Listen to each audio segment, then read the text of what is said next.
All right, good morning. I'm Julie Blaha, Minnesota State Auditor, and today we at the Office of the State Auditor are releasing our annual asset forfeiture report. The trend is clear. Criminal asset forfeitures are falling, and the legislation passed in 2021 is a major reason for that drop. So before we get into it, to the details, we at the State Auditor's Office oversee about $60 billion in government activity. We do examinations like audits and investigations. We provide support, everything from accounting software to training, and we do analysis where we take your data, give it back to you in a way you can make decisions based on fact. And that is what we're focusing on today. These numbers to help us talk about decisions we have made. And so, just a reminder, you can find our full report and the raw data on our website. Seriously, pull those spreadsheets down, see what you find in the numbers. To dig into the numbers today, we're going to have a number of people who are directly involved in the legislation in 2021. First, we'll have OSA analyst Christy John will walk through the numbers. Then we'll have the authors of the Forfeiture Reform Bill, Sen Mark Johnson and Representative Kelly Meyer, as well as people who worked on the legislation, Executive Director for the Minnesota Counties Attorneys Association, Robert Small, and Executive Director of the Justice Action Network, Lauren Crisai.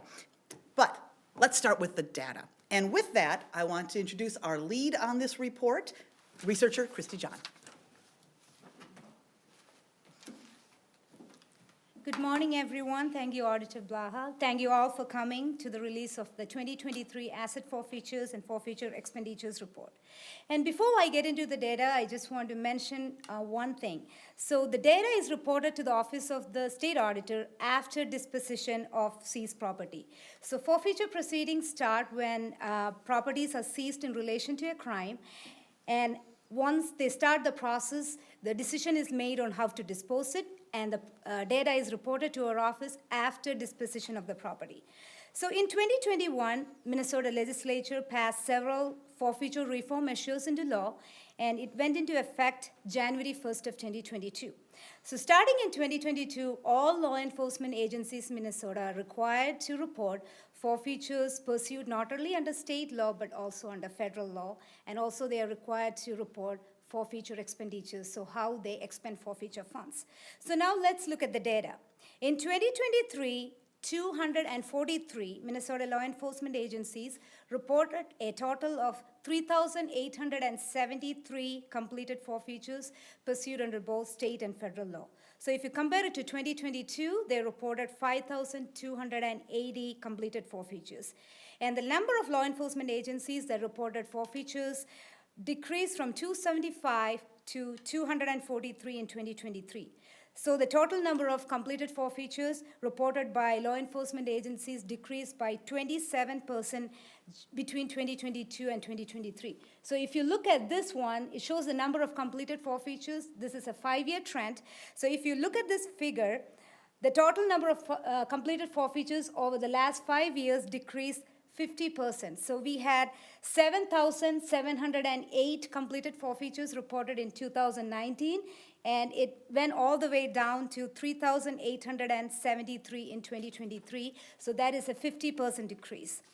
And we will look at the table that you see right here. This shows the 3 common types of forfeiture property, that is cash, vehicles, firearms, and all other property. And you can see we have 2 years, so it includes the change between the 2 years. You can see there is a gross sales, which is an amount seized, or the money that they received through the sale of vehicles or firearms or any other property. And so you can see that the gross sales decreased, so did the expenses. And in 2023, vehicles accounted for 52% of property seized, followed by firearms at 24%, cash at 23%, and other property at 1%. So with fewer forfeitures completed in 2023, if you look at the net proceeds column, you can see that the net proceeds declined from $8.5 million in 2022 to $5.3 million in 2023, which is a decrease of 38%. And out of the 3,873 completed forfeitures reported in 2023, only 1,698 resulted in net proceeds. That is, those 1,698 involves seized cash, property that was sold or an agreement where the participating agencies received monetary compensation. Now we will move on to the slide, at the poster that we have right there, which is the controlled substance and DUI-related forfeitures. Like I mentioned before, the properties are seized in relation to a crime. So the most common criminal activities related to seizure, forfeiture, and disposition in 2023 were controlled substance and DUI-related forfeitures. And in 2023, these two, DUI and controlled substance-related forfeitures, accounted for 78% of the total forfeitures. If you look at the 5-year trend, that's what we have there, 2019 to 2023, you can see that DUI-related forfeitures in 2019, we had 3,654 DUI-related forfeitures, and it went down to 1,314 in 2023. That is a decrease of 64%. The DUI-related forfeitures. Over the same period, if you look at the controlled substance violation forfeitures, in 2019, we had 3,611 completed forfeitures. It went all the way down to 1,698, which is a decrease of 53%. So that is the crime that is related to a seizure and forfeiture. So when you look at the data that you see here, and looking at the 2022 and 2023, we can see that due in part of the legislation passed in 2021, we are seeing a decrease in completed forfeitures reported to the Office of the State Auditor. Thank you very much. Now over to Auditor Blaha. Thank you. Thank you, Researcher John. Well, now let's talk to the authors of the asset forfeiture reform bill, and let's start with Senator Mark Johnson. Senator. Don't mind. I need it. Well, thank you very much. I'm State Senator Mark Johnson. Thank you, Auditor Blaha, for your work on this and for putting this together and inviting the authors here today on this particular bill. I'd also like to thank Representative Moeller. It was really a privilege working with you on this bill, along with our stakeholders too, the folks that were involved on this particular piece of legislation. I was approached on this bill back in 2021. And it was something that's not exactly the most glamorous or marquee issue at the state legislature, but it was something that was very important for fairness, for individual rights, and constitutionality of our laws here. So I thought it was a very critical bill. I'm very, very thankful to have this come across my desk and to be part of this process.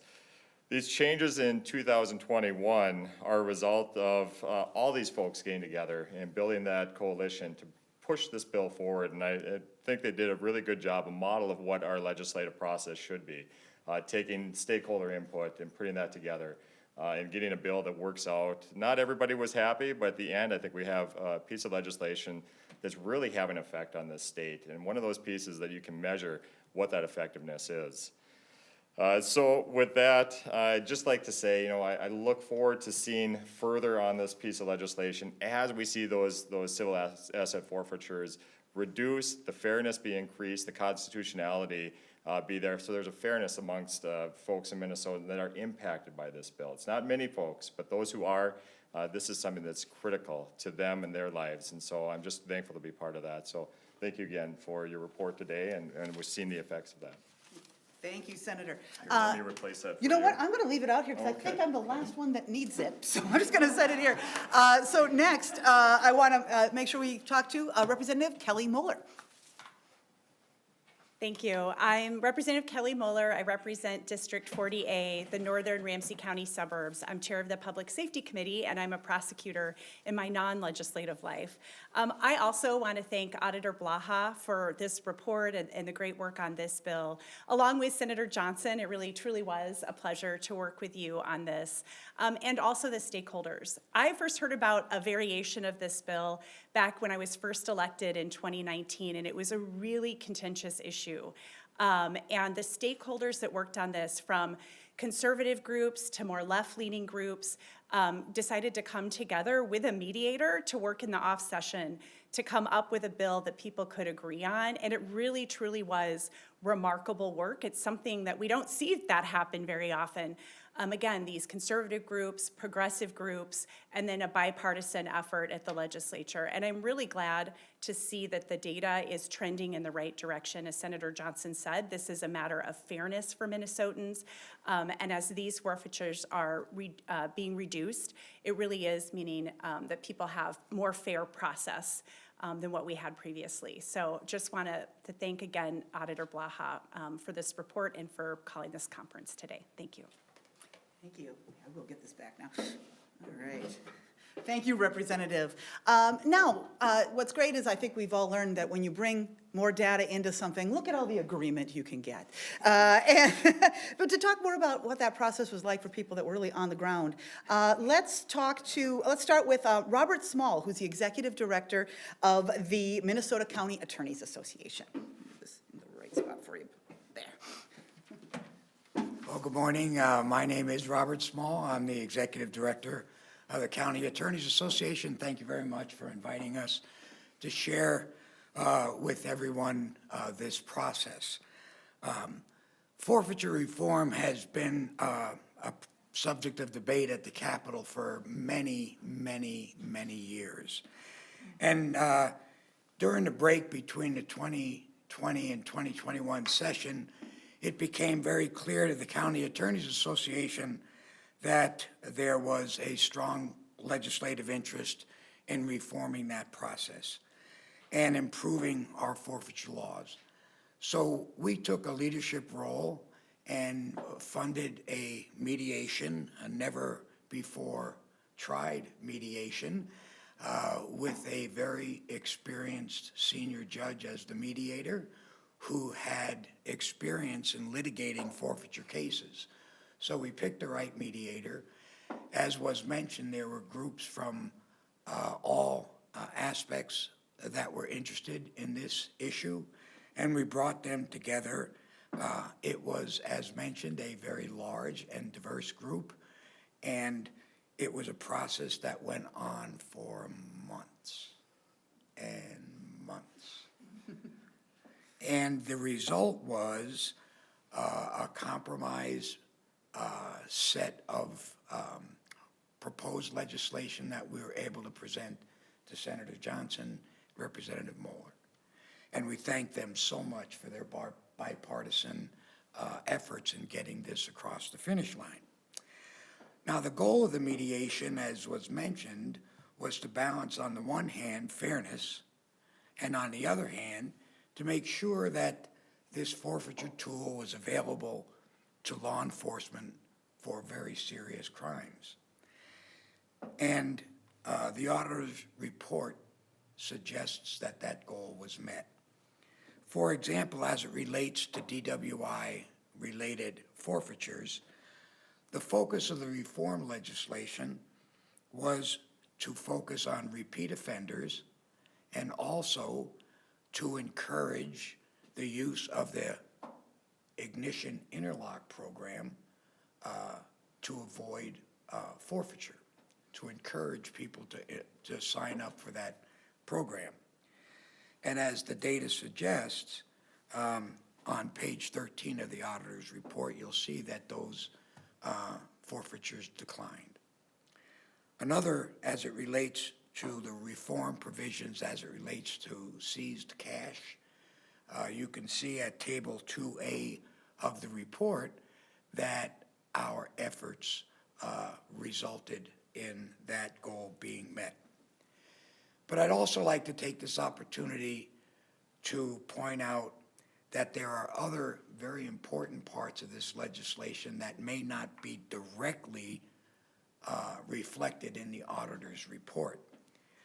To name just a few, the reform legislation includes additional protections for those who claim to be innocent owners of the property that is forfeited.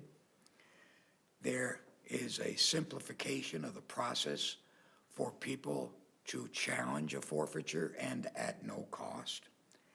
And it also places additional burdens of proof on prosecutors that were not previously in existence. So from the perspective of the County Attorneys Association, the auditor's report reflects that the important reform legislation is doing exactly what it was meant to do. So thank you for having me. Thank you, Mr. Small. And I think I'll kick this out for you, if you'd like. And so in our final speaker today, also a key player in this legislation, we have Executive Director of the Justice Action Network, Lauren Crisai.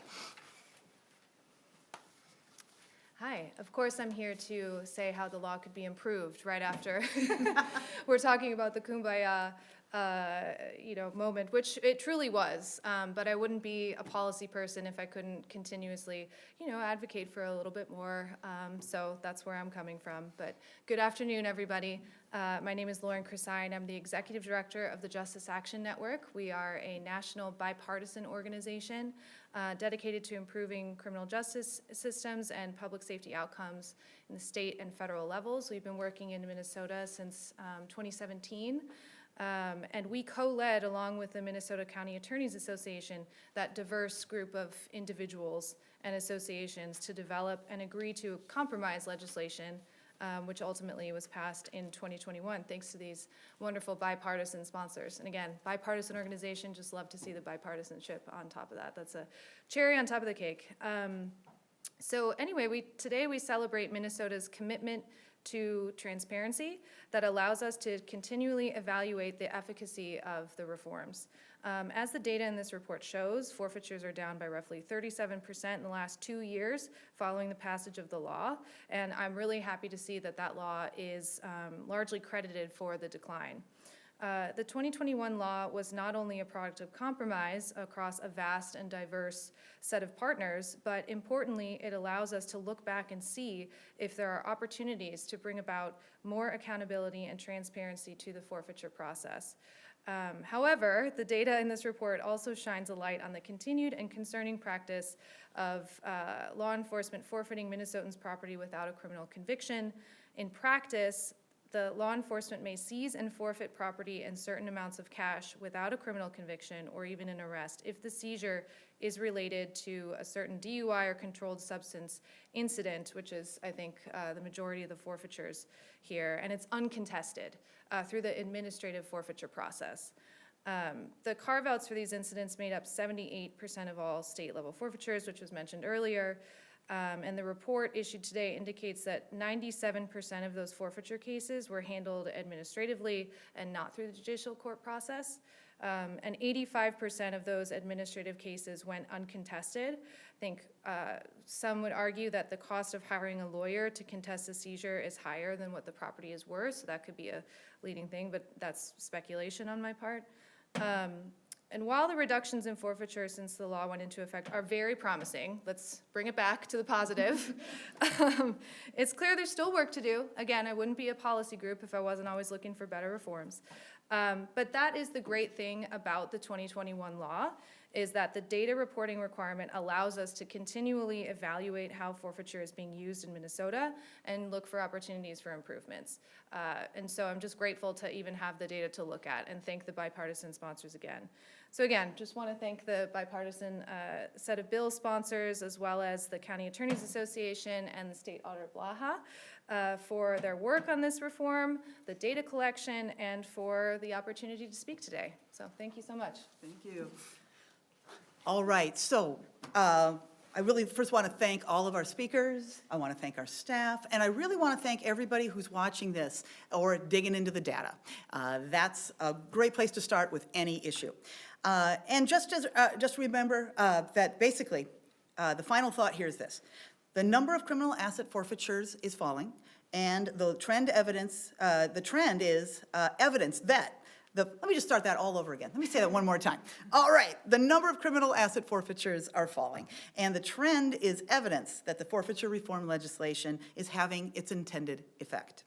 And again, go on that line, grab the numbers. If you find an interesting trend in the numbers, please share it with us. And if you have any questions, we would love to speak more with you on this. And so with that, are there any questions about this report? Yes. Auditor Blaha, were these results expected? That's a great question. In fact, when we do a kind of a gut check on our numbers, before a report comes out, we call a number of stakeholders and say, is this what you expected?